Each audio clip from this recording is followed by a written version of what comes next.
welcome to Conversations with Nurit. I am Nurit. I'm speaking with you today from Budapest, Hungary, and my guest today is Stefan Hine.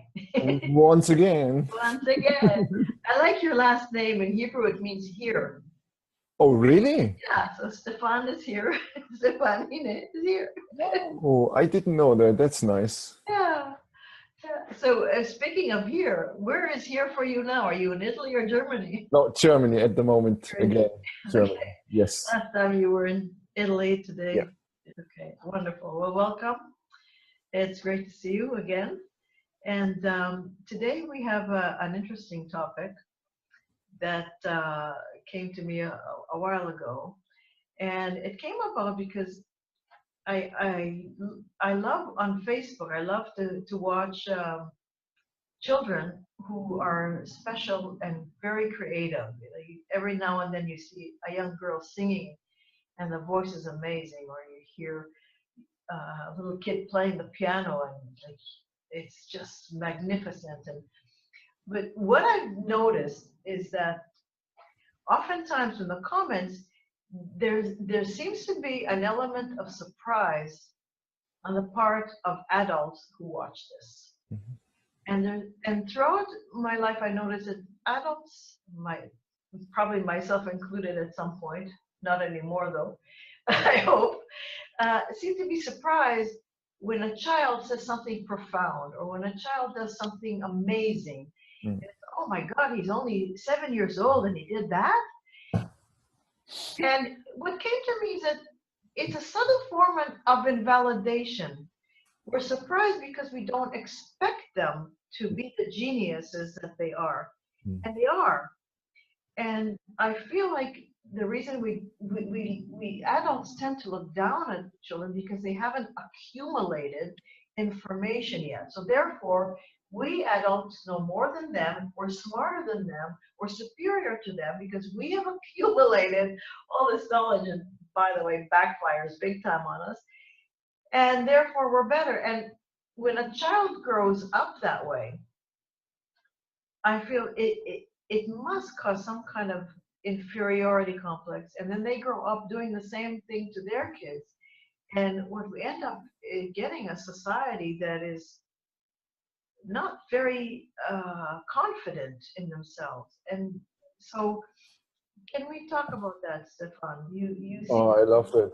To be very involved in children's education. That's such a big topic.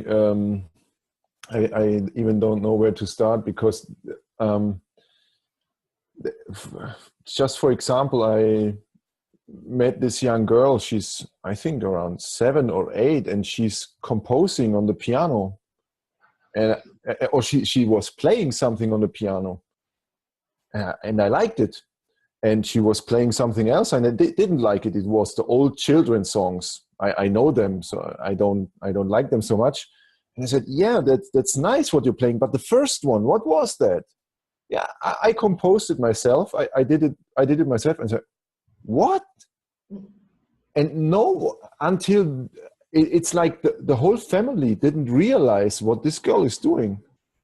And this is just because we totally lost our capability of wonder and awe, and also, how do you say? Just looking at a child and looking what's coming out. What does he or she really like? What is he good at? And not good in the sense of we can put marks or give grades for that, or say this is the best, this is the worst, or whatever. Just for what is this child expressing? Mm-hmm. What is coming out of this child? And we ignore it. And we just put them through the system, kindergarten, school, university, that's it. And at the end, you became something. No, you are already. I don't know what to become. I can give a name to someone and can say he's a pianist or he's playing the piano or whatever. Yeah, but you didn't become that. You were more or less born like this. What we do is not that we learn something really in in the sense of acquiring new skills. We learn in a manner that we remember what we already know and are capable of doing. Mm-hmm. This is what my feeling about learning is. It's not like, now I know so much, I'm able of doing everything. No, you reminded yourself Mm-hmm. that you are an awesome being and you are able to do awesome stuff. Yeah, well, we have proof of that, Yes. When my brother and I were kids, we moved to Canada, and we picked up English, like, I don't know, in a week. Yeah. And including the accent. And you see people even in their early 20s, if they move to another country, it takes them a lot longer to learn, and they never pick up the accent. Yeah. So, I would be more surprised if a very highly educated person expressed something brilliant. Yeah. And if a child, they are brilliant. And I wonder if there's a way, rather than imposing knowledge or information on them that blocks that for them, if there's a way to enhance the gift that they come with.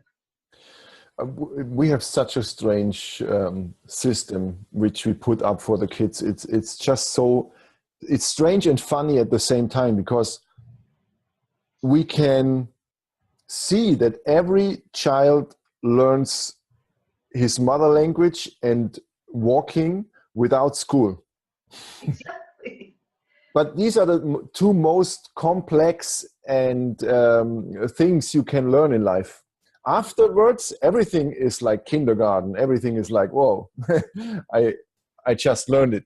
And then we think, now the child was able to learn these really difficult things, even without help.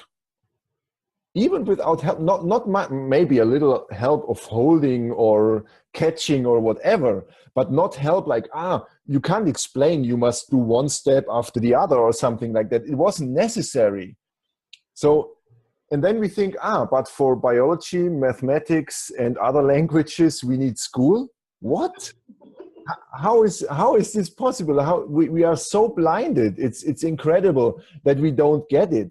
And that there are even people who would stand up and say, no, but I'm pro school. The school is very important, but it's culture and blah. No, that's not culture. That's anti-culture. That's the opposite of culture is school, because it's like a prison. For me, there are two prisons: the real prison, where you have prisoners, and school, where you have pupils. This is for me the second. And if we change that, if school changes, also prisons would change, and the whole world would change, because we do the same to kids what we do to the ones who got off track. We don't help them to get on the track again. We treat them badly, and we say, now you're not a part of society anymore, and now you're a bad person, and you're blah. No, there was something to learn for you, and if you integrate it and if you learn it, you become a really, really good master in life. If you learn the lesson why you are in prison now, after that there's nothing more to learn, because there's one guy, I think he's a German yogi now, and he killed someone and he became yogi in the prison. And he's such an authentic human being, and he speaks from the heart, and he learned all this in prison. But this was just by coincidence that he went on this way during his prison time. You could make this, or you could offer this for everyone who is in prison, and to help the people dealing with their situation, because it's a tough situation for them. And so is the situation for kids, because they have no choice. Yeah. So you can't, if I said as a kid, Mom, I don't like to go to school. She says, yeah, well, I know, but you have to. Yeah. So that's the same like in prison. Yeah, I don't like to be in prison. Yeah, well, but you did something wrong. You have to. Yeah. So And now we are putting these little kids in prisons, and we wonder why they fail later on, and why they.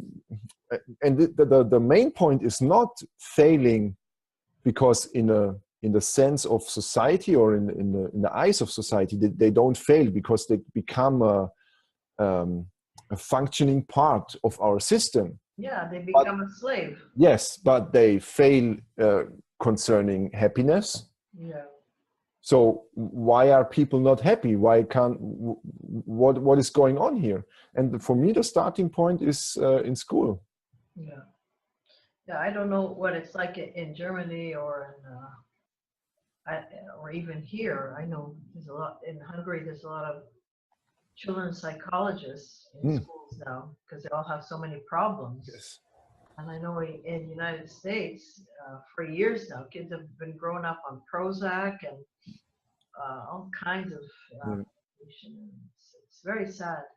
Yeah, we have the same problem more or less in Germany. It's really strange. For me, it is so obvious. When I look back at my childhood, I would have loved doing one thing for 48 hours and not stopping in 72 hours. And maybe I would have slept in between for a few hours. I remember one time I was playing table tennis like a maniac, and I wouldn't have stopped, but I had to be at home for dinner, and I had to go to sleep, and I had to go to school.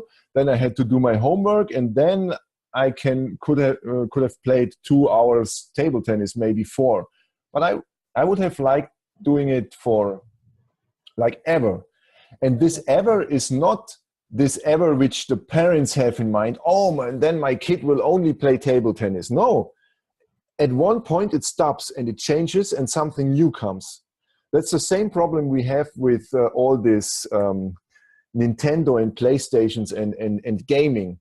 The kids are only going into these so-called virtual realities because that's the only place where they can be heroes.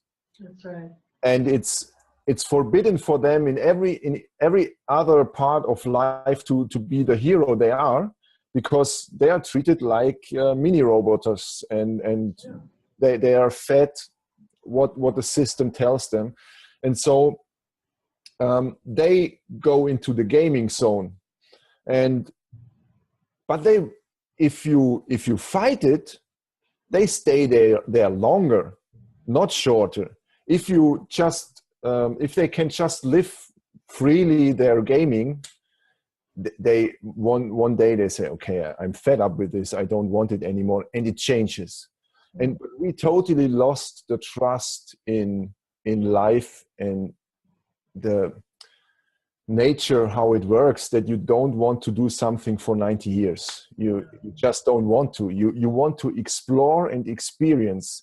And when you do that, and this is so important, why school is such a bullshit, it's not for 45 minutes. If I'm into math, I want to do it the whole day, or at least 10 hours or whatever, but not like 45 minutes math and then English and then biology and then sports. And no. Kids are so precise. They know what they want and they want to do more of it. And this is something which every adult can use this for his own life. If you're not lucky, do more of what makes you lucky or happy. If you're not happy, sorry. Do more of that. And don't say, but I can't do always. No, do more. Do a little bit more, a little bit more, a little bit more. And so you come back into your happiness. Yeah, it's interesting what you said about the 45 minutes and then another 45 minutes to do something else. Because really what they're doing is the children's attention is being hijacked. Yeah. They don't have a say. And really attention is our greatest gift. Yes. Where we place our attention, that should be our choice. Mm-hmm. And they're taught from a young age that they don't have a choice of where their attention. Oh yeah, wow. And then they grow up and they try to be spiritual because they know that they want a better life, but they don't know. Even adults today that I know from Gabor's students, Mm-hmm. It's a new concept for them to realize that they have control of what they do with their attention, and that is their gift. And they can take that attention and turn it inside, or they can take their attention and learn something with it and do what they want. That's their gift. But children are being robbed of that gift.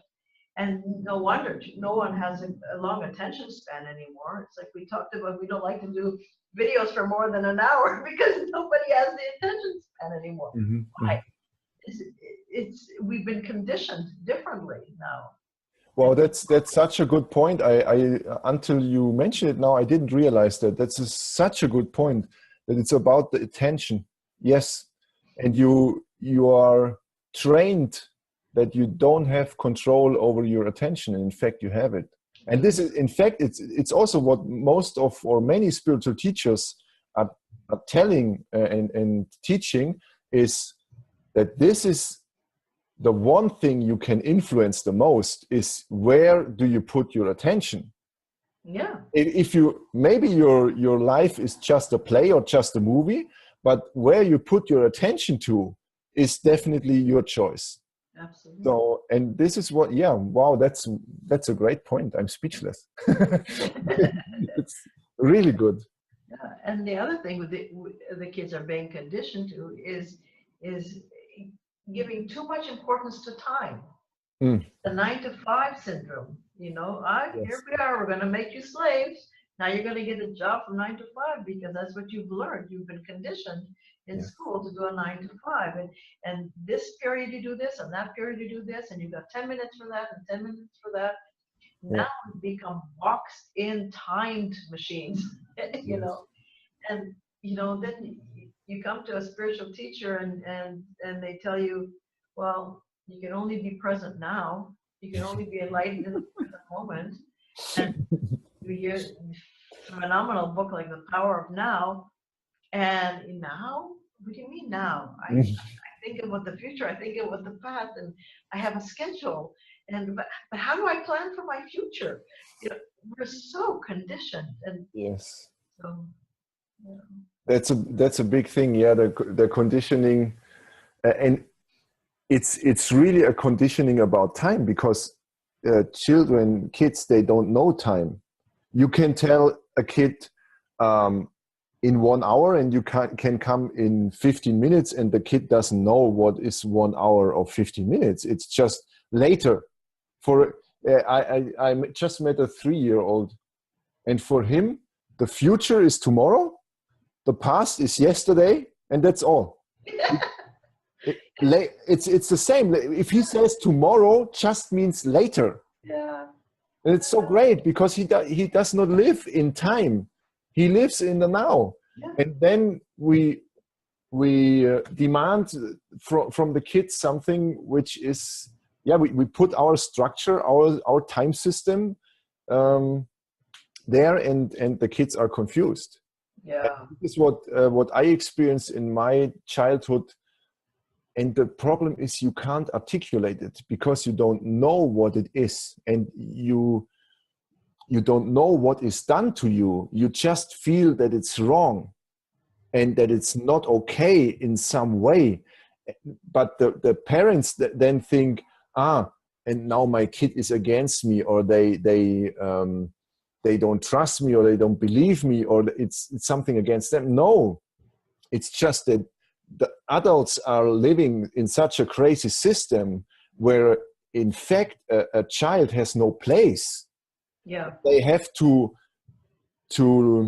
change the kid in such a way that the kids just don't function anymore in a normal way. Mm-hmm. And so this is what we experience as a kid, and everyone experienced it. This is why I always talk about our childhood like now I forgot the word in English. It's really like raping, but it's in German it's a different word. It's that you didn't rape him physically, but you rape their space. You rape the space, the spirit, everything. You just try to change everything, what life is all about and what makes this kid. And so it's more an emotional raping, and so most people don't understand it because they think, no, I love my kid and such things. But to be honest, most kids are loved only conditionally. So it's really like you get my love, and I love you if you function in a certain way, and if you're a nice child, if you behave in the right way, then I love you. Mm-hmm. If you're a not so nice kid, and if you're bad, I don't like you so much, and you don't get my love. And this is very fucked up, sorry, but this is really not the way love works. Yeah. This is why we have a strange idea about love. Yeah. It starts in our childhood. Yeah, exactly. And I feel that's why it's so important. You know, we're talking about the problems that we're seeing in education, but of course there are solutions, and how to get it into the school system and worldwide, that I don't know. But what I am convinced of is that if a parent is awake and is able to be present with a child, that is beyond love. And that is something that that creative genius, that inner abundance of love and that spark that a child comes to the world with, will recognize that. And then that will be fanned instead of destroyed. Yes. And I feel it's I wish I knew that when I had a child. But the problem is, it's like a vicious circle now. People grow up, kids grow up, and they become like their parents. They don't know any better, and their parents didn't know any better, and their parents didn't know any better. And well, at some point, you know, we're gonna say stop, and let's try to give that space to kids, and let them know who they really are. Yeah. Not who we think they are or who we want them to be because it's more convenient for us. And but it has to start with someone who is able to tap into their own origin, their own source. I see a big movement coming in this area of a lot of parents who realize that school is not the right way. I see it everywhere. Maybe I'm somehow at the forefront, or I meet the right people, but I get this question asked many times: how can I manage not to send my kid to school? There are solutions, and the funny thing about that is, if you tap into the possibility that it is possible not to send your kid to school. There is a possibility. There are legal ways, there are illegal ways, all the stuff. But the funny thing about it is that you first need to open up to the possibility, and then it can happen. Yeah. There are parents who are fighting against the system, and that mostly doesn't work, because you have such a big apparatus of workers, lawyers and stuff who work for the system, who believe in the system and in the justice of the system. So they just don't want to lose their job, and they're doing everything for the system being reinforced. Yeah. But the moment you tap into the possibility that a life without school exists, something opens up, and these possibilities come to you. And I like this saying, which can't be translated in German, in English. It's "we police each other." Yeah. And that's the most important thing to know about it. If you want your kid to be free, then the main, how do you say, that danger is not the state or the justice system or whatever. The danger is your partner, the grandma, grandpa, the uncles, aunts, and such. Yeah. It's them who send you the police and who say, but I saw this kid is now 8 years old and she doesn't go to school. What's wrong here? So it's not really that you can't, if we didn't police each other, the system wouldn't exist any minute longer. Yeah. Well, the fact that it's the law is even involved, right? It's illegal not to go to school. That's a red flag for me. Yes. You know, like where did we lose our freedom as humans? Yes. What did we, as a society, like, how did we allow? These are rhetorical questions I wish I had answered, but where did we allow some other body to tell us what to do with our kids and what to do with our own lives? Yeah. It's such a funny thing if you look at it from the outside, where if the school system is so great, and this is with any system, you can say, no matter which system, if it's great and if it's good for everyone, it would work without laws. Yeah. You don't need a law. If school is so good, you don't need a law for the parents to send their kids to school. Yeah. Because they would do it anyway. They would pray for school. They would say, please give me school, give me school. Yeah. But no, they only send the kids to school because they're forced to, because the state makes parents into policemen for our kids. Because if you as a parent don't send your kid to school, you are forced to send your kid to school and you get fined and you get the prison and whatnot. But I have such a nice and great example of a courageous woman. I met her in a retreat, and she said, she's living in Switzerland, and she had 2 sons, and her second son didn't want to go to school.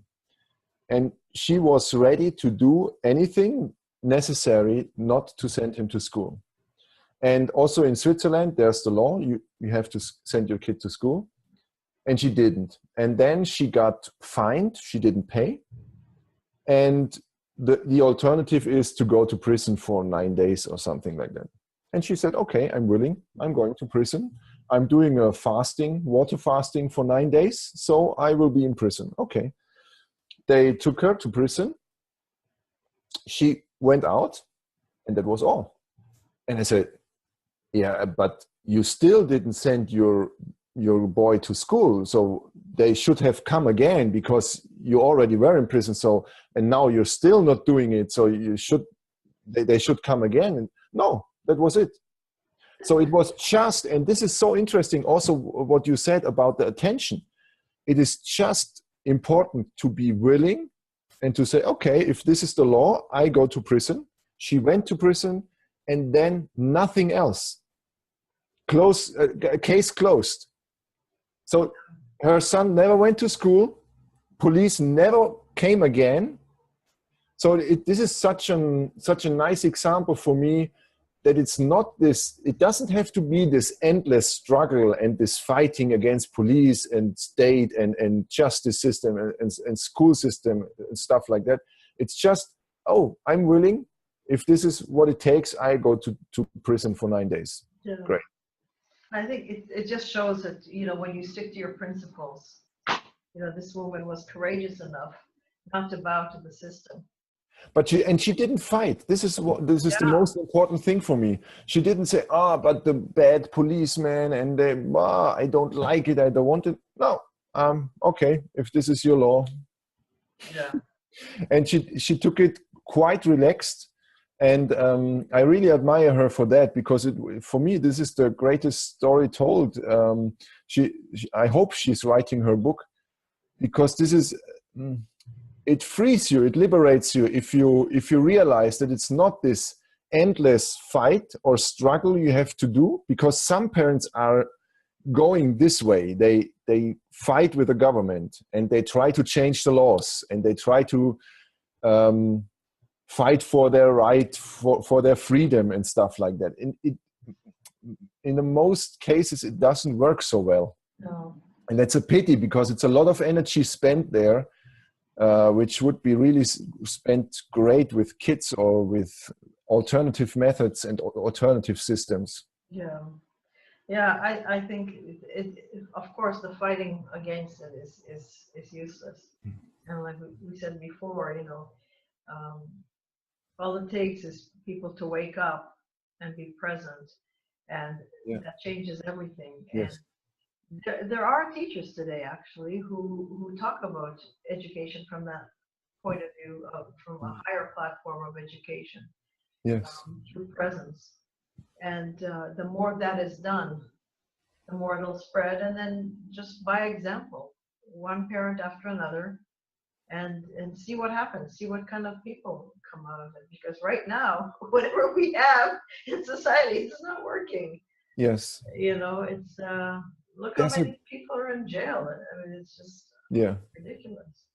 There's a great guy called André Stern. He's from France, and he's very famous in Germany. I don't know if there are lectures of him in English. That would be great, on YouTube, because I watched his YouTube presentations.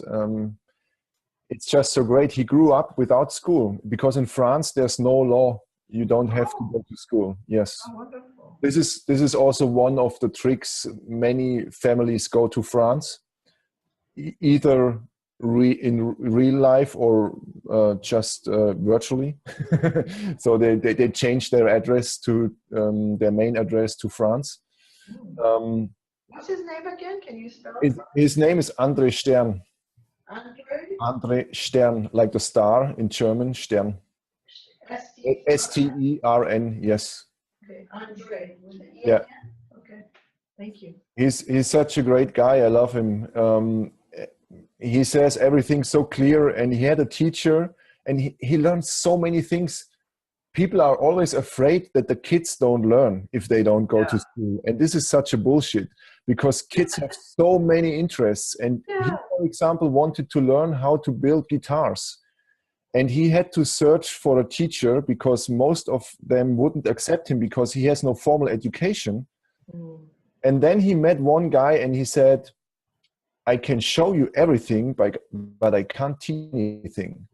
And this is so profound, because, he showed him how he does it, but he couldn't tell him how to do it himself or how he puts it into practice. It's also not important. Important is just that you trust your student, and he did trust him, and because he put wood in the worth of gold in his hands, because the guitar wood is so expensive, and he had just a great education, and so he did it with everything. And this is also the funny thing, how learning takes place, what he describes. It's not that you only learn one topic at a time. If you want to know something, for example, about the speed of your car, which you are, how do you call that? The cars the small cars. Race cars? Yeah, but you don't sit in them. You just have a joystick for racing them. I don't know how you call it. Oh, remote controlled cars. Yeah. And he wanted to know the speed of the car, so he didn't have a formula, and he had to go through so many different topics, from how do you calculate the speed? What was it? I don't remember the story. It is so great. It's in his book. His book is called "And I Never Went to School." It's just such a great example of how learning works. And yes, he says he has a lot of areas, a lot of topics where he doesn't know anything about. But he has learned one thing. He can fill this blank area anytime he wants and he's interested. And this is the difference to formal education. In formal education, you point on the thing where the student is not good. You say, mistake, mistake, mistake, mistake. Yeah. And his education was, I can learn anything. I can look it up. Now we have internet. And it's, by the way, it's so stupid. We are teaching and educating kids in internet time like we are living in the Middle Ages, like we only have books. And for example, I know a family, the kids are not allowed to use the calculators. Yeah. For calculation, like 4,115 minus 374. This is a calculation I would do on the calculator for myself, and I went to school. So why should a kid? We are building like artificial worlds for the kids, which they do not exist in our life. So why do we do it for the kids? We do if there's no calculator. Yeah. That's very strange. Yeah, we're taught, the kids are also taught, the teacher is the authority. Yeah. So, the principal, principal. Yeah. We have heroes that we look up to. Yeah. Based on their knowledge, not based on anything real. It's an acquired knowledge, and it's scary because it mushrooms, it grows and grows and grows and grows, and then we have a society that believes everything that's on TV. Look at the lies that they feed us in the news. Yeah. I believe it because it was on it must be true. It's on the internet. It must be true. Yeah. Somebody with authority, a doctor said it. It must be true. A teacher said it. A professor. He's got 5 degrees. It must be true. Yeah. That's so. For my generation, it was very easy, and also the generation before. My mother is a big believer in professors, doctors, and certificates and stuff like that.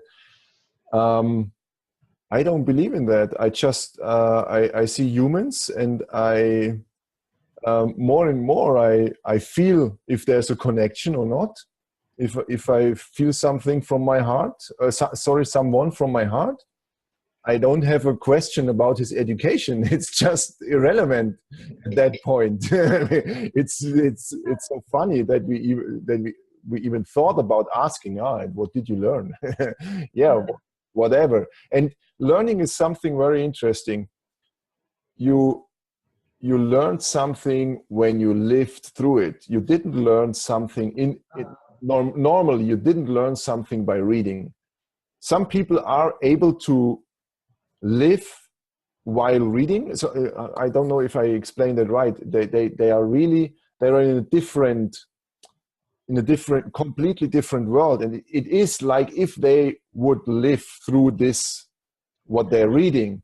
But most of us are these textbooks. There's no life in it. That you don't live that. So it's really just to learn something and to know.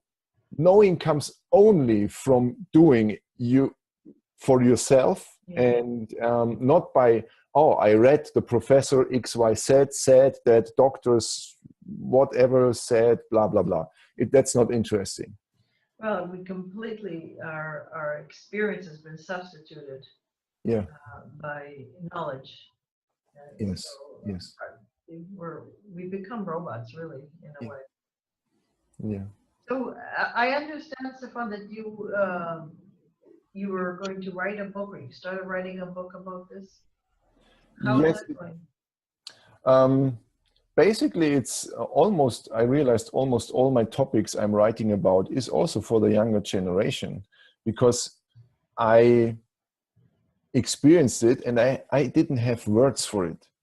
And if I had a book like the one I'm planning, that someone is writing about the bullshit the adults are doing for themselves and also for the kids, I would have had a voice.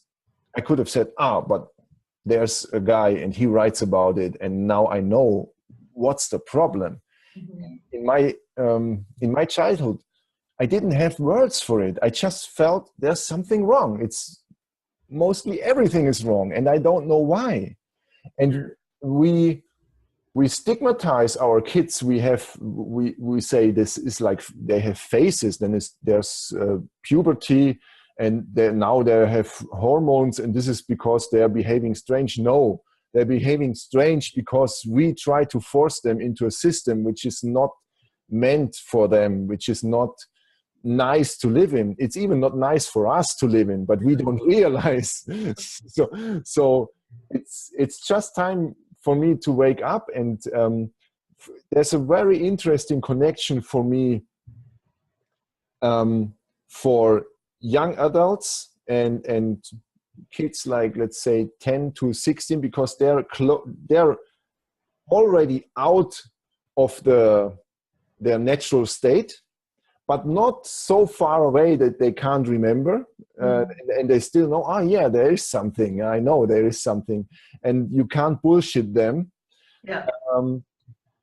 And then also to the young mothers, because for me the female is the most important part in this transformation for me, because you can say a lot of bad things about males, and they started basically almost every war, and they also at the moment there are maybe 2 female leaders in the world in politics. That's not so important. The important thing for me is, yes, but every male was born by a female and also was raised by a female normally. So for me the key are the women, because if women light up, the world lights up. It's so easy. It's just a natural, I don't know, natural effect. And this is also what is happening at the moment. This is very funny. I have 75% in my of my subscribers and Facebook followers and stuff are females. And you are the change, not me. I'm just the guy telling you some crazy stuff about my childhood and about what I think of this world. But the females they are able to bring the change into this world because they are also closer to their emotions, closer to their feelings. They know what I'm talking about. The males are sometimes, they look at me and say, okay, Stefan is a crazy dude. I don't know, what is this all about? Why is he talking so much shit? But the females, they have a direct connection and they feel what I'm saying. They're not listening with their mind so much. And yeah, this is why it's very interesting for young adults and young mothers. And I don't know how I mix it together, but I will find a way. Wonderful. Wow, this has been very wonderful conversation with you, Stefan, as always. And thank you very much. Perhaps for us adults who are watching this, if you're watching this and feeling, oh my God, I grew up that way, and what do I do with all the shit that's been piled on me? Well, I would say you do have control over your attention. Recognize that gift and investigate. I would say investigate, find out. I don't believe everything you hear. You've been fed lies. It's not your fault. Investigate. So, and find someone who could teach you how to go within. Yeah. Stefan is a teacher. There's many others that I interview who are wonderful teachers. And what would you like to add to that, Stefan, to those of us who are stuck with this information? No, it's great. I would just add, even if it's not true what you said, but it is true, but even if it's not true, it's the funnier way to live, to investigate. So even if you mess it up this way, but still you had a much more funny life. It's just so much more joy to investigate, so much more fun, so much more playful, just to investigate and to see, is it really true? And to feel the joy of discovering new truth instead of taking a new truth, closing again and saying, no, this is now the new truth and I want to defend it against every other truth. No, just feel the joy of opening up again and again and again, new truth, new truth, new truth. And so, yeah, basically nothing to add. Okay. And just see, I haven't told you this yet, Stefan, but I might as well bring it up here, is going forward with these interviews, what I would like to do, you know, I have the music in the beginning and at the end in the background. I'm going to start having children singing. Oh, yeah. Instead of just music. Yes. So I actually posted it on Facebook. You could take a look and write to me if you know a child who can sing. It doesn't have to be perfect. I just love the sound, the innocent sound of the voice of a child. It's still coming from that pure place. It hasn't been contaminated. Yeah. And I would love to receive recordings of those, an MP3 format. And if there's some that are suitable, I will start adding them to the videos and with the child's picture. And why not promote a child? Who knows what can happen? Wow, what a great idea. I love it. Thank you. Actually, that was Gabor's idea. So Nice. let him know that you liked it. Yes, I like it very much. Yeah, it was amazing. Not too long ago, on one of the streetcars that we go, they had the children, a child's voice making all the announcements.